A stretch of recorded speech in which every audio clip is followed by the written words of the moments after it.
హైకోర్టులో bar council ఎలక్షన్లో రిజర్వేషన్లు ఏ విధంగా అయితే మహిళలకు కల్పిస్తున్నారో అదేవిధంగా ఎస్సీ ఎస్టీ బీసీలకు కూడా కల్పించాలని చెప్పేసి lawyers forum for social justice నుంచి అదేవిధంగా లాయర్స్ సమత అనేటువంటి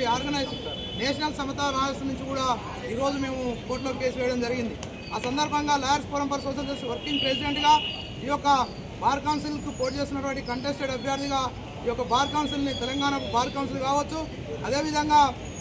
ఈ యొక్క బార్ కౌన్సిల్ ఆఫ్ ఇండియన్ కూడా మేము అప్పీల్ చేస్తూ ఉన్నాం. ఏంటంటే నా పేరు Narriswamy, contested bar council of Telangana అభ్యర్థిగా ఈ యొక్క ఎస్సీ ఎస్టీ బీసీలకు కూడా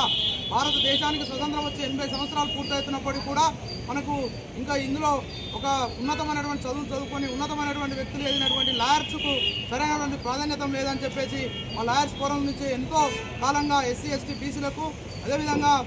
మైనార్టీలకు కూడా ఎక్కువ మందికి ఈ హైకోర్టు జడ్జీలలో కావచ్చు, జీపీలలో కావచ్చు, ఏజీపీలలో కావచ్చు ఈ పోస్టులలో న్యాయం చేయాలని పోరాటాలు చేస్తున్నాం. కొంతవరకు న్యాయం జరుగుతున్నప్పటికీ అదేవిధంగా జడ్జి పోస్టులలో కూడా ఈ ఎస్టీ ఎస్సీ బీసీలకు రిజర్వేషన్ల విధంగా వాళ్ళకు ప్రాధాన్యత కల్పించాలని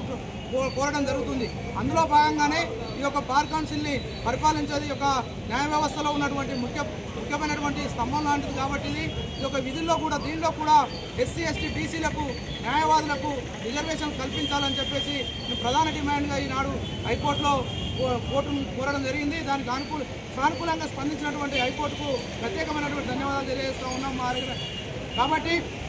రాబోయే రోజుల్లో ఈ యొక్క ఆర్డర్ని సుప్రీంకోర్టు దగ్గర తీసుకుపోయి ఎస్సీ ఎస్టీ బీసీలకు రిజర్వేషన్లు బార్ కౌన్సిల్ అమలయ్యే వరకు పోరాడతామని తెలియజేస్తూ మీ మిత్రుడు తెలంగాణ సామాజిక చైతన్య వేదిక రాష్ట్ర వ్యవస్థాపక అధ్యక్షుడు, హైకోర్టు న్యాయవాది, lawyers forum for social justice రాష్ట్ర వర్కింగ్ ప్రెసిడెంట్. జై